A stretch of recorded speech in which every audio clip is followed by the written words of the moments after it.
पहला क्वेश्चन है राजस्थान के एकीकरण की शुरुआत कब हुई थी? तो इस सवाल का सही जवाब देगा ऑप्शन बी यानी राजस्थान की एकीकरण की जो शुरुआत है वो 18 मार्च 1948 को हुई थी और 1 नवंबर 1956 को राजस्थान एकीकरण की समाप्ति हुई थी। कब हुई थी? 1 नवंबर 1956 को, जिसमें राजस्थान की एकीकरण में कुल कितना समय लगा था? वो लगा था 8 वर्ष 7 माह और 14 दिन का समय लगा था।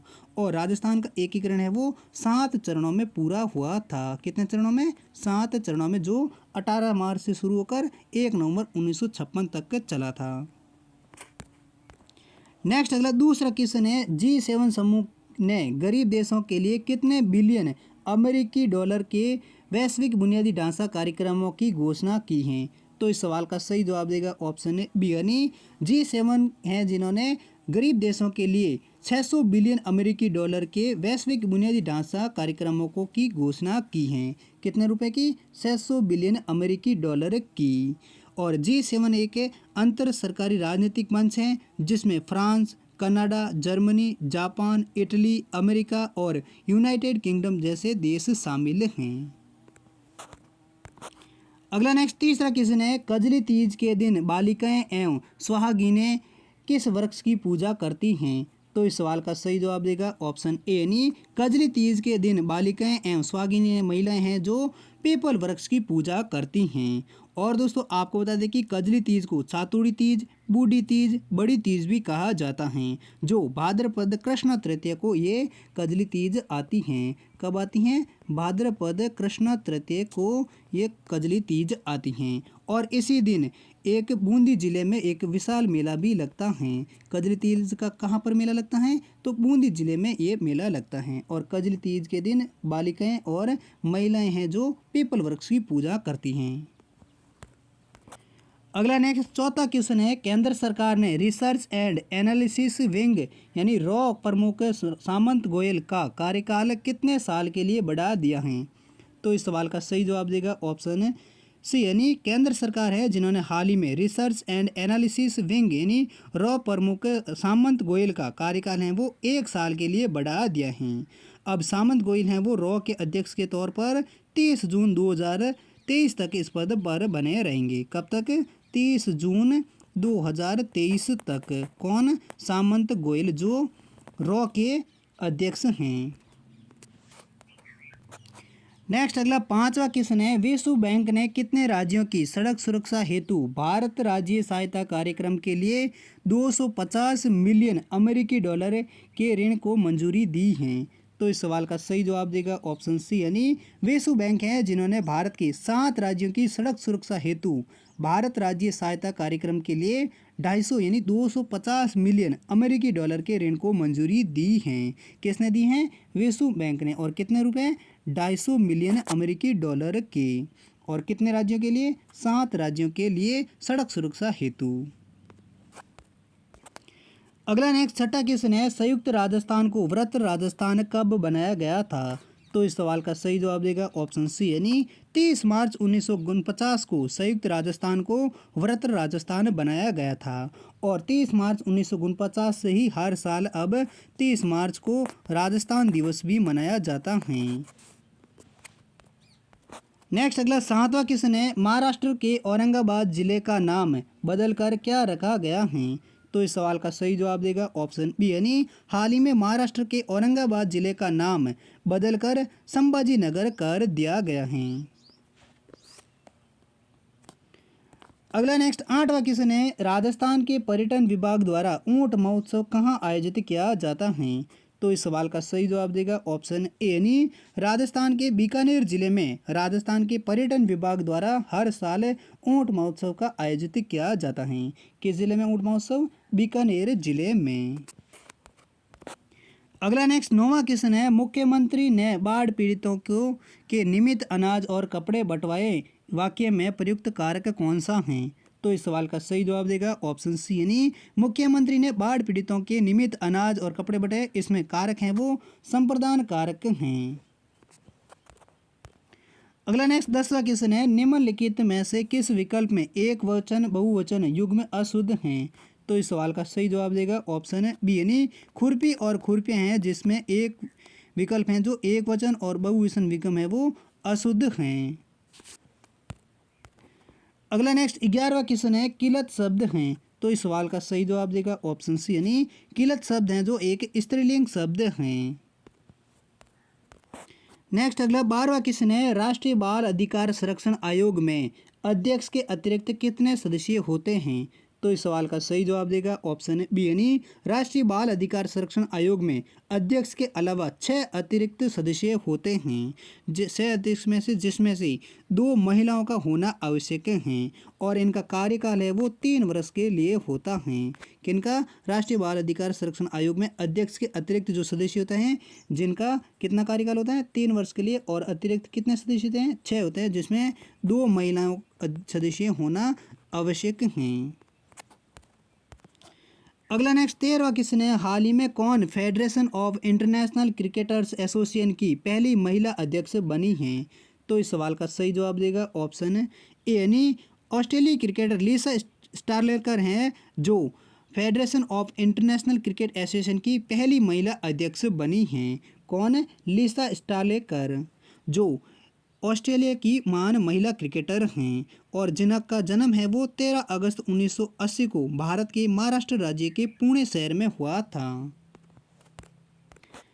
अगला नेक्स्ट 14वां क्वेश्चन है हाल ही में किसे केंद्रीय प्रत्यक्ष कर बोर्ड यानी सीबीडीटी का नया अध्यक्ष नियुक्त किया गया है। तो इस सवाल का सही जवाब देगा ऑप्शन बी यानी नितिन गुप्ता हैं जिनको हाल ही में केंद्रीय प्रत्यक्ष कर बोर्ड यानी सीबीडीटी का नया अध्यक्ष नियुक्त किया गया है और केंद्र सरकार ने इंडियन रेवेन्यू सर्विस यानी आईआरएस ऑफिसर नितिन गुप्ता को ये पद दिया है। नितिन गुप्ता पहले किस पद पर थे? आईआरएस के पद पर यानी इंडियन रेवेन्यू सर्विस के पद पर थे। नेक्स्ट अगला 15वां क्वेश्चन है बाल अधिकार दिवस प्रतिवर्ष कब मनाया जाता है। तो इस सवाल का सही जवाब देगा ऑप्शन सी यानी 20 नवंबर को बाल अधिकार दिवस प्रतिवर्ष मनाया जाता है। अगला नेक्स्ट 16वां क्वेश्चन है निम्न में से किस क्रांति का संबंध मोटे अनाज के उत्पादन से है। तो इस सवाल का सही जवाब देगा ऑप्शन बी यानी मूंग क्रांति है जिसका संबंध है वो मोटे अनाज के उत्पादन से है। नेक्स्ट अगला 17वां क्वेश्चन है राज्य में न्यूनतम गोचर व चारागाह भूमि वाला जिला निम्न में से कौन सा है। तो इस सवाल का सही जवाब देगा ऑप्शन है बी यानी राजस्थान राज्य में न्यूनतम गोचर और चारागाह भूमि वाला जिला है वो श्री गंगानगर जिला है और श्री गंगानगर जिले में ही सर्वाधिक आंधियां भी चलती हैं। अगला 18वां क्वेश्चन है हाल ही में केंद्रीय मंत्री नितिन गडकरी ने भारत के किस राज्य में 9 राष्ट्रीय राजमार्ग परियोजनाओं का उद्घाटन किया है। तो इस सवाल का सही जवाब देगा ऑप्शन डी यानी हाल ही में केंद्रीय सड़क परिवहन और राजमार्ग मंत्री नितिन गडकरी जी हैं जिन्होंने भारत के राजस्थान राज्य में 9 राष्ट्रीय राजमार्ग परियोजनाओं का उद्घाटन किया है जो 1337 करोड़ रुपए की लागत वाली 9 राष्ट्रीय राज्य मार्ग परियोजनाएं हैं जिसका उद्घाटन किसने किया है? केंद्रीय सड़क परिवहन और राजमार्ग मंत्री नितिन गडकरी ने और किस राज्य में? राजस्थान राज्य में। अगला नेक्स्ट 19वां क्वेश्चन है झारखंड और आंध्र प्रदेश के बाद कौन सा राज्य यूरेनियम खनन में प्रवेश करने वाला तीसरा राज्य बन गया है। तो इस सवाल का सही जवाब देगा ऑप्शन ए यानी राजस्थान राज्य है जो झारखंड और आंध्र प्रदेश के बाद यूरेनियम खनन में प्रवेश करने वाला तीसरा भारत का राज्य बन गए हैं। यानी यूरेनियम खनन के लिए पहले स्थान पर कौन सा है? झारखंड, दूसरे पर आंध्र प्रदेश, अब तीसरा है वो राजस्थान राज्य बन गए हैं और राजस्थान के सीकर के खंडेला इलाके में यूरेनियम खनन की कार्य हैं वो शुरू किया गया है। कहाँ पर? सीकर के खंडेला क्षेत्र में राजस्थान में यूरेनियम का खदान मिला है। अगला नेक्स्ट 20वां क्वेश्चन है जून 2022 में राजस्थान उच्च न्यायालय का मुख्य न्यायाधीश किसे नियुक्त किया गया है। तो इस सवाल का सही जवाब देगा ऑप्शन ए यानी न्यायमूर्ति सिंधे संभाजी शिवाजी हैं जिनको जून 2022 में राजस्थान उच्च न्यायालय का मुख्य न्यायाधीश नियुक्त किया गया है।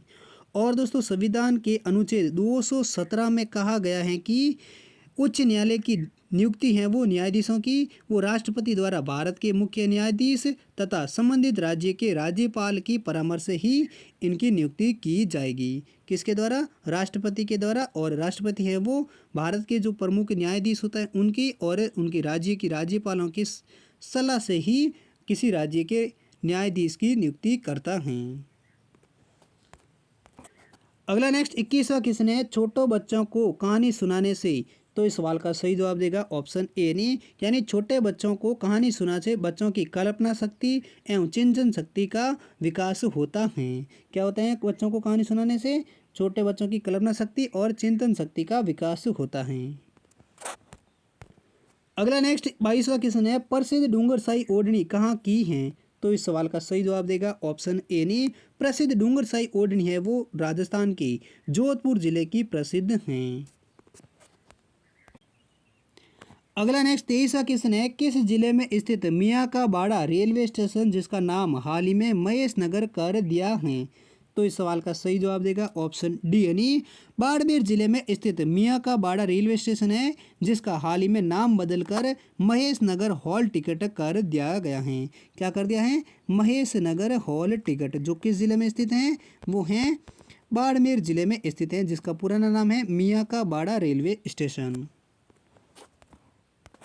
अगला नेक्स्ट 24वां क्वेश्चन है, reality shows India's got talent 2022 के विनर दिव्यांश और मनुराज का संबंध किन जिलों से हैं। तो इस सवाल का सही जवाब देगा ऑप्शन ए यानी reality shows India's got talent 2022 के विनर रहे दिव्यांश और मनुराज हैं वो जयपुर और डूंगरपुर जिले के भरतपुर जिले के रहने वाले हैं। और आपको बता दें कि शाहपुरा जयपुर का रहने वाला है दिव्यांश और भरतपुर का रहने वाला है मनुराज, जिन्होंने reality shows India's got talent 2022 का खिताब जीता है। अगला नेक्स्ट 25वां क्वेश्चन है, बीबी जरीना का मकबरा कहाँ स्थित है। तो इस सवाल का सही जवाब देगा ऑप्शन ए नहीं, बीबी जरीना का जो मकबरा है वो राजस्थान के धौलपुर जिले में स्थित हैं। नेक्स्ट अगला 26वां क्वेश्चन है, हवा महल के वास्तुविद कौन थे। तो दोस्तों इस सवाल का सही जवाब है वो आप कमेंट सेक्शन में लिखकर जरूर बताइए। यानी हवा महल के वास्तुविद कौन थे? ऑप्शन है विद्याधर भट्टाचार्य, लालचंद उत्साह, मंडन या नाथा। इन चारों में से हवा महल के वास्तुविद कौन थे ये आप कमेंट सेक्शन में लिखकर जरूर बताइए। नेक्स्ट अगला 27वां क्वेश्चन है, डाकण प्रथा को सर्वप्रथम गैर कानूनी कहाँ घोषित किया गया था। तो इस सवाल का सही जवाब देगा ऑप्शन बी यानी उदयपुर में 1853 ईस्वी में अप्रैल में मीणा और भील जनजाति में मुख्य रूप से प्रचलित डाकण प्रथा को सर्वप्रथम गैर कानूनी घोषित किया गया था। कहाँ पर है? उदयपुर में। और कब? 1853 में। और ये डाकण प्रथा है जो उदयपुर के मीणा और भील जनजाति में मुख्य रूप से प्रचलित थी। अगला नेक्स्ट 28वां क्वेश्चन है, बाल विवाह प्रतिषेध अधिनियम 2006 कब से लागू किया गया था। तो इस सवाल का सही जवाब देगा ऑप्शन बी यानी 1 नवंबर 2007 से बाल विवाह प्रतिषेध अधिनियम 2006 को लागू किया गया था। नेक्स्ट अगला 29वां क्वेश्चन है, केवलादेव घना पक्षी अभ्यारण्य राज्य के किस जलवायु प्रदेश में स्थित हैं।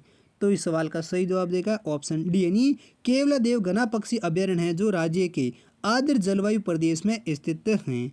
और आर्द्र जलवायु प्रदेश में आने वाले जिले हैं धौलपुर, सवाई माधोपुर, भरतपुर, कोटा, बूंदी, टोंक का दक्षिणी पूर्वी और चित्तौड़गढ़ का उत्तरी क्षेत्र भी इसी जलवायु क्षेत्र का हिस्सा हैं। और आर्द्र जलवायु क्षेत्र में 60 से 80 सेंटीमीटर तक की वर्षा होती हैं। कितनी होती हैं? 60 से 80 सेंटीमीटर की वर्षा होती हैं, जिसको आर्द्र जलवायु कहा जाता है। अगला नेक्स्ट 30वां क्वेश्चन है, राजस्थान के उत्तरी पश्चिमी रेगिस्तान की जलवायु है। तो इस सवाल का सही जवाब देगा ऑप्शन सी यानी राजस्थान के उत्तरी पश्चिमी रेगिस्तान की जो जलवायु है वो संपूर्ण क्षेत्र की विषम जलवायु हैं, यानी सूक्ष्म एक जलवायु हैं जहाँ 10 से 12 सेंटीमीटर तक ही वर्षा होती है। अगला नेक्स्ट 31वां क्वेश्चन है, प्राचीन नगर तक्षशिला निम्नलिखित में से किन के बीच अवस्थित हैं। तो इस सवाल का सही जवाब देगा ऑप्शन ए यानी सिंधु और झेलम नदी के बीच प्राचीन नगर तक्षशिला है वो स्थित हैं।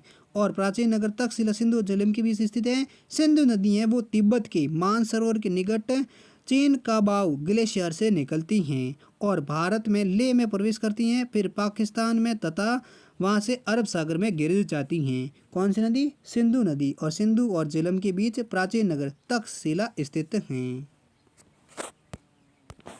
अगला नेक्स्ट 32वां क्वेश्चन है, वैज्ञानिक तथा औद्योगिक अनुसंधान परिषद के अध्यक्ष कौन होते हैं। तो इस सवाल का सही जवाब देगा ऑप्शन बी यानी भारत के प्रधानमंत्री हैं जो वैज्ञानिक तथा औद्योगिक अनुसंधान परिषद के अध्यक्ष होते हैं। और भारत का योजना आयोग का भी अध्यक्ष प्रधानमंत्री होता है। इसके अलावा राष्ट्रीय विकास परिषद, पुरातत्व विभाग, अंतरिक्ष विभाग के भी अध्यक्ष प्रधानमंत्री होता है। नेक्स्ट अगला 33वां क्वेश्चन है, जोधपुर रियासत के अंतिम शासक कौन थे? तो इस सवाल का सही जवाब देगा ऑप्शन सी यानी जोधपुर रियासत के जो अंतिम शासक थे वो थे उमेद सिंह थे। नेक्स्ट अगला 34वां क्वेश्चन है, पटवा की हवेली, सलीम सिंह की हवेली एवं नतमल की हवेली राजस्थान के किस जिले में स्थित हैं? तो इस सवाल का सही जवाब देगा ऑप्शन सी यानी पटवा की हवेली, सलीम सिंह की हवेली एवं नतमल की हवेली है वो राजस्थान की जैसलमेर जिले में स्थित हैं। अगला नेक्स्ट 35वां क्वेश्चन है, किस समिति की सिफारिश पर पंचायती राज व्यवस्था शुरू की गई थी? तो दोस्तों ये सवाल काफ़ी बार बताए गए हैं, इसलिए इस सवाल का जवाब है वो आप कमेंट सेक्शन में लिखकर जरूर बताइए। यानी किस समिति की सिफारिश पर पंचायती राज व्यवस्था राजस्थान में शुरू की गई थी? तो ऑप्शन है अशोक मेहता समिति या बलवंत राय मेहता समिति या सादिक अली समिति या इनमें से कोई नहीं। चारों ऑप्शन में से कौन सा ऑप्शन सही है ये आप कमेंट सेक्शन में जरूर लिखकर बताइए। अगला नेक्स्ट 36वां क्वेश्चन है, सम्राट अकबर ने महाराणा प्रताप से समझौता करने के लिए प्रथम संदेश भाग के रूप में किसे भेजा था? तो इस सवाल का सही जवाब देगा ऑप्शन डी यानी सम्राट अकबर ने महाराणा प्रताप से समझौता करने की प्रथम संदेश भाग के रूप में जलाल खान को भेजा था। किसको भेजा था? जलाल खान को। तो दोस्तों ये थे राजस्थान करंट अफेयर्स और राजस्थान जीके के कुछ मोस्ट इंपोर्टेंट